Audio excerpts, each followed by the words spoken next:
Hello friends, இன்னைக்கு நாம தமிழ்நாட்டோட வரலாற்றுல ஒரு முக்கியமான இடத்த பிடிச்ச வீரத்துக்கும் உழைப்புக்கும் பேர் போன ஒரு சமூகத்தோட கதையை கொஞ்சம் டீப்பா பார்க்க போறோம். நம்ம தமிழ் சமூகத்தோட வரலாறு சங்க இலக்கியத்துல, கல்வெட்டுகள்ல, செப்பேடுகள்லன்னு எல்லாத்துலயும் நல்லா பதிவாகி இருக்கு. அந்த வரிசையில வன்னியர் குலத்தோட பெருமையும் சிறப்பும் தனி சிறப்புமிக்க இலக்கிய பதிவின் மூலமா காலத்துக்கும் அழியாம இருக்கு. கவி சக்கரவர்த்தி கம்பர் இந்த பெரிய குலத்தை பத்தி அவரோட சிலை 70 நூல் எழுதியிருக்காரு. இந்த சமூகத்தோட புகழ், பெருமை, வீரம், கலை மற்றும் பண்பாடு பத்தி தெரிஞ்சுக்க கம்பர் இந்த நூல் எழுதியிருக்காரு. படைத்துணை தலைவர் குலச்சிறப்பு, விடையுடையார், வரமுடையார், வேந்தர்க்கோ வெணலுடையார், நடையுடையார், மிடியுடைய நாவலர், மட்டருள் கொடையார், குடையுடையார், மலைய மன்னர், குன்றவர், பல்லவர், மும்மு படையுடையார், வணியர் பிறரனுடையார் பகிரரே. இந்த வரிகள்ல கம்பர் இவங்கள ராஜாக்கெல்லாம் ராஜா, மலைய மன்னர், பல்லவர் வம்சாவளி மற்றும் 3 வகை படைபலம் உள்ளவங்க அப்படின்னு புகழ்ந்திருக்காரு. இப்படிப்பட்ட இலக்கிய புகழுக்கு சொந்தமான குலம்தான் வன்னியர் குலம். இப்படி சமூகத்துல ஒரு முக்கிய பங்கு வகிச்சு ஆட்சி, வீரம், விவசாயம், கொடைன்னு எல்லாத்துலயும் சிறந்து விளங்குற இந்த குலத்தோட வரலாற்றை எந்த மத சார்பும் இல்லாம வரலாறு என்ன சொல்லுதோ அதை மட்டும் வச்சு தெரிஞ்சுக்குவோம். வாங்க அந்த வரலாற்றை கொஞ்சம் புரட்டி பார்ப்போம். நம்ம தமிழ் சமூகத்துல வன்னியர் சமூகம் ரொம்ப ஆழமா வேரூன்றி இருக்கு. அவங்களோட வரலாறு ரொம்ப பெருசு, அதே சமயம் கொஞ்சம் சிக்கலானது கூட. போர் வீரராகவும், பெரிய பதவியில இருந்த ஆண்டவங்களாகவும், விவசாயம் செஞ்ச மக்களாகவும் பல முகங்கள் அவங்களுக்கு இருக்கு. அவங்களோட வரலாறு பாத்தீங்கன்னா புராண கதைகள், பழைய இலக்கியங்கள், கல்வெட்டுகள், அப்புறம் இப்ப இருக்க சமூக அரசியல் இலக்கியங்கள் வரைக்கும் நிறைய விஷயங்கள் பறந்து விரிந்து கிடக்கு.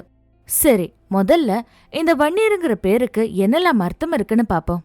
வன்னியருங்கிற பேருக்கு பல அர்த்தம் சொல்றாங்க. நம்ம திராவிட மொழிகள்ல அதுக்கு வலிமைன்னு ஒரு அர்த்தம் இருக்கு. சுருக்கமா சொன்னா நெருப்பிலிருந்து பிறந்தவங்கன்னு அர்த்தம். அதே மாதிரி பள்ளிங்கிற வார்த்தைக்கு சான்ஸ்கிரிட்ல வானம்னு ஒரு அர்த்தம் இருக்கு. ஆல்ஃப் ஹெல்டபைட்டல்னு ஒரு ஆய்வாளர் என்ன சொல்றாங்கன்னா, வன்னிங்கிற மரத்தோட பேர்ல இருந்துதான் இந்த வன்னியர் வந்திருக்கலாம்னு சொல்றாரு. சான்ஸ்கிரிட்ல வன்னினா நெருப்பு தான், ஆனா தமிழ்ல அது ஒரு முக்கியமான மரம். அந்த மரத்துக்கும் முனிவர்களுக்கும் புராண கதைகளுக்கும் நிறைய தொடர்பு இருக்கு. அதனால கூட இந்த பேர் வந்திருக்கலான்னு அவர் சொல்றாரு. வன்னியர்களோட பூர்வீகம் பத்தி பல விதமா பேசுறாங்க.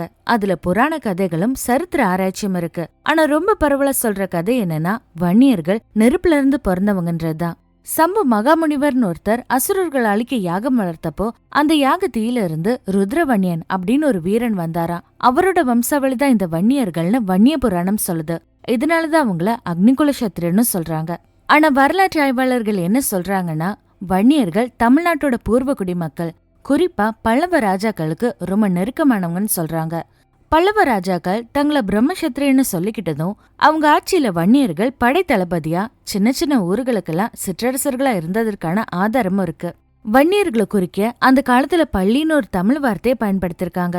ஆனா காலம் போக போக அந்த வார்த்தையை தப்பா பேச ஆரம்பிச்சதால 19ஆம் நூற்றாண்டுகள்ல வன்னியர்கள் தங்களை வன்னியகுல சத்திரியர்னு பெருமையை அடையாளப்படுத்திக்க ஆரம்பிச்சாங்க. வன்னியர் இல்லனா வன்னியகுல சத்திரியர்னு சொல்றவங்க தமிழ்நாட்டுல ஒரு பெரிய சமூகம். குறிப்பா வட தமிழகத்துல, அதாவது காவிரி ஆற்றோட வடக்கு பகுதிகளில் ரொம்ப அதிகமா இருக்காங்க. மற்ற பகுதிகளையும் குறிப்பிட்ட அளவுல இருக்காங்க. அதே மாதிரி நம்ம ஊர்ல மட்டும் இல்லாம பாண்டிச்சேரி, தெற்கு கர்நாடகா, தெற்கு ஆந்திரான்னு அங்கேயும் வாழ்றாங்க. 1871 நடந்த மக்கள் தொகை கணக்கெடுப்போட தலைமை ஆணையாளர் தென்னிந்திய சத்திரியர் எல்லாம் அக்னிகுல சத்திரியர் இல்லனா தமிழ் பள்ளிங்கன்னு சொல்லப்படுறாங்க. 1891 ஐயக்கண்ணு நாயக்கர் எழுதின வன்னியகுல விளக்குங்கிற புத்தகமும், 1907 வந்த வர்ணகுல தர்ப்பணங்கிற நூலும் தெற்குல இருக்க வன்னியகுல சத்திரியர் எல்லாம் பல்லவராஜகுலோட வாரிசுதான் சொல்லி சாட்சி வெளியிட்டிருக்காங்க. தென்னிந்தியாவுல வைணவத்தை பின்பற்றின ஆழ்வார்ல திருவாங்கூர் சமஸ்தானத்து ராஜாவா இருந்த குலசேகரர். பின்னாடி குலசேகர ஆழ்வார்னு அழைக்கப்பட்ட அவர் வைணவகுல சத்திரிய வம்சத்தை சேர்ந்தவரா இருக்காரு.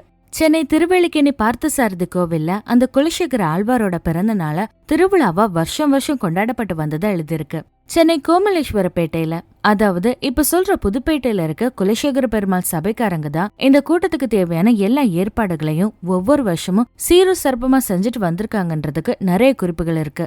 வன்னியகுல சத்திரியர் சைவத்தை வைணவத்தையும் கைவிடாம பின்பற்றி வந்திருக்காங்க. மயிலாப்பூர் சிவன் கோவில்ல முதல் மரியாதையும் விளக்கு ஏத்துற உரிமையும் பள்ளின்னு கூப்பிட்டிருந்த வன்னியகுல சத்திரிய பெரியவங்களுக்கு தான் இருந்துச்சு. ஆனா காலப்போக்குல அந்த வழக்கம் தடமாறி போச்சு. அதுக்காக சென்னை உயர்நீதிமன்றத்துல கேஸ் போட்டு திரும்ப அந்த உரிமையை நிலைநாட்டினாங்கிறது வன்னியகுல சத்திரியர்களுக்கு ஒரு பெருமிதமா இன்றாலும் பார்க்கப்படுது.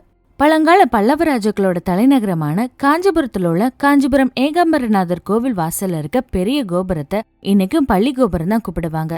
அந்த கோபுரத்தை பாத்துக்கிறது பராமரிக்கிறதுன்னு எல்லாமே வன்னிய குலத்து ஆளுங்களுக்கு தான் காலங்காலமா உரிமை இருந்து வந்திருக்கு. கிபி 6ஆம் நூற்றாண்டுல வாழ்ந்த இரண்யவர்மன் ரொம்ப புகழா பேசப்பட்ட பல்லவ மன்னன் தான் கொடைக்கானல் சிதம்பர கோவில கட்டினாருங்கிறதுக்கு வரலாற்று ஆதாரம் இருக்கு. அது மட்டும் இல்லாம அவரோட வாரிசுக்கு தான் கோவில் திருவிழா அப்ப முதல் மரியாதை செய்யணுங்கிறது வன்னியகுல சத்திரிய பெரியவங்களுக்கு ரொம்ப பெருமை சேர்க்கிற விதமா இருக்கு. கிபி 642ல வாதாபி கொண்டி நரசிங்க பொற்றாயனும் மாமல்லனும் அழைக்கப்பட்ட முதலாம் மகேந்திரவர்மனோட பையனான முதலாம் நரசிம்மவர்ம பல்லவ மன்னன் புலிகேசிய தோற்கடிச்சு வாதாபியை கைப்பற்றின குறிப்புகள் சிங்கள வம்ச குறிப்புகளையும் சீராபுராணத்திலும் குறிப்பிடப்பட்டிருக்கு. இவங்க சைவத்தை வைணவத்தை பின்பற்றி வந்தாலும் முத்தாலம்மன், மாரியம்மன், ஐயனார், முனீஸ்வரன், அங்காளம்மன் தங்கள் குலதெய்வங்களையும் கும்பிட்டு வந்திருக்காங்க. ஆடு கோழியெல்லாம் பலி கொடுத்து அவங்க வாழ்க்கைக்கு பாதுகாப்பா இந்த தெய்வங்களை வணங்கிட்டு வந்திருக்காங்க. கிராம பஞ்சாயத்து முறைப்படி வன்னிய கிராமங்கள்ல இருக்க தலைவனை பெரிய தனக்காரன் இல்லனா நாட்டாமைக்காரன்னு கூப்பிடுவாங்க. அவர்தான் குடும்ப விழாக்கள்ல இருந்து எல்லா நிகழ்ச்சிகளையும் தலைமை இருந்து நடத்தி வச்சிருக்காரு. தென்னார்காடு, தஞ்சாவூர் மாவட்டங்கள் எல்லாம் வன்னியர்களோட சமூக நிலைமை அந்த காலத்துல ரொம்ப நல்லா இருந்துச்சு. தென்னார்காடு மாவட்டத்துல நிறைய திரௌபதி அம்மன் கோவில் இருக்கு. அந்த கோவில்களோட பூசாரியா வன்னியகுல சத்திரியர் தான் இருப்பாரு. மகாபாரதத்தை படிக்கிறது, தீ மிதிக்கிறதுன்னு எல்லாமே வன்னியகுல பெரியவங்க அவங்க குலத்தை வழக்க நடத்தின திருவிழாக்களா இருந்துச்சு. சரி, இந்த வன்னிய குலத்தை பத்தின புராண சாட்சிகளை இப்ப பாப்போம். 18 புராணங்கள்ல வன்னிய புராணமும் ஒன்றுன்னு. சம்பு மகாரிஷி ஒரு யாகம் பண்ணாரா. அந்த யாகத்துல இருந்துதான் வீரவன்னியன் 32 அங்க அடையாளத்தோடு வெள்ளி குதிரையில தோன்றி 12 தடவை படையெடுத்து போய் வாதாபி மகேந்திரான்னு 2 அரக்கர்களை அழிச்சாரா. இந்த கதை இன்னைக்கும் வைத்தீஸ்வரன் கோவில்ல இருக்க சுவர் ஓவியங்களை பார்த்தாலே தெளிவா தெரிஞ்சுக்கலாம். சரி, இப்ப வன்னியர்களோட பட்டப்பெயர்களை பாப்போம். 1891 எடுத்த சாதிவாரி கணக்குப்படி வன்னியர்கள் எல்லாரும் அக்னிகுல வம்சத்துக்காரங்கன்னு சொல்லிருக்காங்க. அதுலயும் ருத்ரவன்னியன், கிருஷ்ணவன்னியன், சம்புவன்னியன், பிரம்மவன்னியன், இந்திரவன்னியன் 5 வம்சத்தவரா பிரிச்சு சொல்லிருக்காங்க. இதுக்குள்ளேயே உட்பிரிவா அகமுடையான், அக்னி, அரசு, சத்திரியன், நாகவதன், நாத்தம்மன், ஓலை பாந்தமுத்து, பெருமாள் கோத்திரமன்னு சில பேர்லாம் இருக்கு. வன்னியகுல சத்திரியர்களோட பட்டப்பெயர்கள் எல்லாமே அவங்க அதிகாரத்தை, வீரத்தை இல்லனா உயர்ந்த நிலையை வச்சுதான் வந்திருக்கு. எப்படின்னா நாயகர், வர்ம, படையாச்சி, கண்டர், பையனர், உடையர், சம்புவரியர், ரெட்டி, கவுண்டர், காவந்தன், செம்பியான், சோழகர்னு ஏகப்பட்ட பட்டப்பெயர்களோடு வாழ்ந்து வந்திருக்காங்க. 1901 எடுத்த சாதிவரி கணக்குப்படி செங்கல்பட்டு மாவட்டத்துல இருக்க கல்லங்கின்ற ஊர்ல சில பேர் ரெட்டி, கள்ளவெளி, கல்லான்னு கூப்பிடப்பட்டிருக்காங்க. கோவை மாவட்டத்துல கொட்டாங்கிற பட்டப்பேரோடு இருந்திருக்காங்க. சேலம் மாவட்டத்துல ஒருத்தங்க இறந்ததுக்கு அப்புறம் நடக்கிற சடங்கு முறையை அடிப்படையா வச்சு 5 நாள் வன்னியர்னும் 15 நாள் வன்னியர்னும் 2 பிரிவா இருந்திருக்காங்க. அது மட்டும் இல்லாம சேலம் மாவட்டத்துல காதுல போடுற காதணிகளை வச்சே சில பேர் ஓலை பள்ளினும் சில பேர் நாகவதம் பள்ளினும் அழைக்கப்பட்டிருக்காங்க. சரி, ஆங்கிலேயரை முதல்ல எதிர்த்து நின்னது யார் தெரியுமா? வாங்க பாப்போம். பொதுவா திருநெல்வேலி சீமையில பாஞ்சாலக்குறிச்சி ஆட்சி செஞ்ச கட்டபொம்மன் தான் தமிழ்நாட்டுல முதல்ல வெள்ளையனை எதிர்த்து போர் செஞ்சாங்கன்னு இன்னைக்கு எல்லாரும் பேசுறாங்க, எழுதுறாங்க. ஆனா மண்ணுக்குள்ள மறைஞ்சு போயிருக்க ஒரு வரலாறு நமக்கு வேற ஒரு விஷயத்தை தெளிவுபடுத்துது. கிபி 1637 சென்னை வந்த பிரிட்டிஷ் ஈஸ்ட் இந்தியா கம்பெனிக்காரங்க 1639 கடற்கரை ஓரத்துல சென்ட் ஜார்ஜ் கோட்டையை கட்டி நல்ல பாதுகாப்பு செஞ்சாங்க. அதுக்கப்புறம் தெற்கு பக்கமா படைய கொண்டு போனாங்க. அந்த சமயத்துல அவங்களுக்கு எதிர்பட்ட மத்த சின்ன சின்ன சிற்றரசர்கள் எல்லாரும் கப்பம் கட்ட வழி முன்னாடி போயிருக்காங்க. ஆனா பல்லவபுரம், அதாவது இப்ப இருக்க பல்லாவரம் குறுநில மன்னர்கள் தான் வெள்ளையனை முதல்ல எதிர்த்து போரிட்டவங்க. பல்லவபுரம் குறுநில மன்னர்களான வன்னிய பரம்பரையில வந்த காத்தவராய கவுண்டன், சேர்ந்தவராய கவுண்டன் 2 பேரு ஆங்கிலேய படைக்கு தலைவணங்கவும் கப்பம் கட்டவும் மறுத்தாங்க. அது மட்டும் இல்லாம வெள்ளையின் படையை தெற்கு பக்கம் போக விடாம தடுத்து தங்களோட ஆட்களை வச்சு சண்டை போட்டாங்க. இந்த இடத்துல 2 பேருக்கும் ரொம்ப பயங்கரமான சண்டை நடந்துச்சு. சுமார் 1 வாரம் போருக்கு பிறகு வெள்ளையர் படை கவுண்டர் படையை தோற்கடிச்சது. ஜெயிச்ச வெள்ளையர்கள் அந்த குறுநில மன்னர்கள் 2 பேரை சிறப்பிடிச்சு தலையை வெட்டினாங்க. அத்தோடு பல்லவபுரத்தையும் சூறையாடிட்டு தெற்கு பக்கமா போனாங்க. ஆண்ட பரம்பரை எப்படி ஆண்டி பரம்பரையாச்சு? இங்கதான் சோக கதை ஆரம்பம். ஆட்சி செஞ்ச பரம்பரை கஷ்டப்படுற பரம்பரையா ஏன் மாறுச்சு, எப்படி மாறுச்சு? இந்த சோகமான கதையை நம்ம பேச ஆரம்பிக்கிறதுக்கு முன்னாடி அந்த காலத்து இந்திய தேசத்து வரலாறையும் நம்ம தமிழ்நாட்டு வரலாறையும் கொஞ்சம் ஞாபகப்படுத்தி பார்க்கணும். நம்ம தமிழ்நாட்டுல தமிழ் மன்னர்கள் ஆட்சி செஞ்ச மாதிரியே தமிழ்நாட்டுக்கு வடக்குல நிறைய வம்சத்து ராஜாக்கள் ஆட்சி செஞ்சாங்க. உதாரணத்துக்கு மௌரியர், குப்தர், ஹர்சர், ராஜபுத்திரர், மராட்டியர், முகலாயர்னு ஏகப்பட்ட ராஜாக்கள் நம்ம பாரத தேசத்தை பல துண்டா பிரிச்சு ஆண்டாங்க. ஆனா இவங்களுக்குள்ள எப்பவுமே ஒற்றுமை இருந்ததே இல்ல. ஹிந்து ராஜாக்குள்ளேயே ஒருத்தர் சண்டை போடுறது, கொல்றதுன்னு பண்ணி பலம் அதிகமா இருக்கிறவங்க ஆட்சிக்கு வர பார்த்தாங்க. இந்த சரியான சந்தர்ப்பத்தை எதிர்பார்த்து காத்திருந்த இந்தியாவுக்கு வடமேற்குல இருக்க ஆப்கானிஸ்தான் தேசத்து முகலாய ராஜாக்கள் சண்டைக்கு வந்தாங்க. வந்து ஜெயிச்சு கொஞ்ச நாள்ல வட இந்தியா முழுக்க தங்களோட சாம்ராஜ்யத்தை கெட்டியா உருவாக்கிட்டாங்க. இந்த படையெடுப்பு மேல மேல தெற்கு பக்கமும் நகர ஆரம்பிச்சுது. அதனால மராட்டியம், கர்நாடகம், ஆந்திரான்னு எல்லாமே முகலாயர்கிட்ட மாட்டுக்குச்சு. மத்த எல்லா இடங்களையும் அடிமையாக்கி தங்களோட காலடியில கொண்டு வந்த முகலாயருங்க வட இந்தியால டெல்லிய மெயினா வச்சு ஆட்சி செஞ்சாங்க. அதோட தென்னிந்தியாவை சேர்ந்த மைசூர்லயும் ஒரு பிரதிநிதியை போட்டு இப்ப பிடிச்ச பகுதிகள் எல்லாம் நிர்வாகம் பண்ணவும் தெற்குல இருக்க தமிழ்நாட்டு பகுதியை பிடிக்கவும் திட்டம் போட்டாங்க. இந்த திட்டத்துல ஓரளவுக்கு ஜெயிச்சும் போனாங்க. ஏன்னா அந்த சமயத்துல தொண்டை நாட்டுல ஒரு பலம் வாய்ந்த ஆட்சி இல்ல. தொண்டை நாட்டுல பல்லவ வம்சத்துல இருந்த பராக்கிரம ராஜாக்கள் அதுக்கு முன்னாடியே காலம் ஆயிட்டாங்க. மகேந்திரவர்மா, நரசிம்மவர்மா மாதிரி அரசியல் தந்திரத்துல புத்திசாலிங்களா இருந்தவங்க அப்ப தொண்டை நாட்டுல ஆட்சி பண்ணல. அதனால பல்லவ ராஜ்யம் இடிஞ்சு சுக்குநூறா போச்சு. அந்த சாம்ராஜ்யத்தோட கடைசி ராஜாவா இருந்தவரு அப்ரசித்தா. இவர் தான் திருத்தணி கோயில கட்டினவரு. இவருக்கு அப்புறம் வந்த ராஜாக்கள் எல்லாருமே பலம் இல்லாம ஒற்றுமை இல்லாம இருந்தாங்க. அதனால மாமல்ல நரேந்திரவர்மன் ஆரம்பிச்ச பல்லவ சாம்ராஜ்யம் பல வேறு நாட்டு ராஜாக்கள் கைக்கு மாறி போச்சு. அதுல சாளுக்கிய வம்சம், ராயர் பரம்பரை, மராட்டியர்னு வந்து கடைசியா முகலாயர்கிட்ட அடிமைப்பட்டு போச்சு.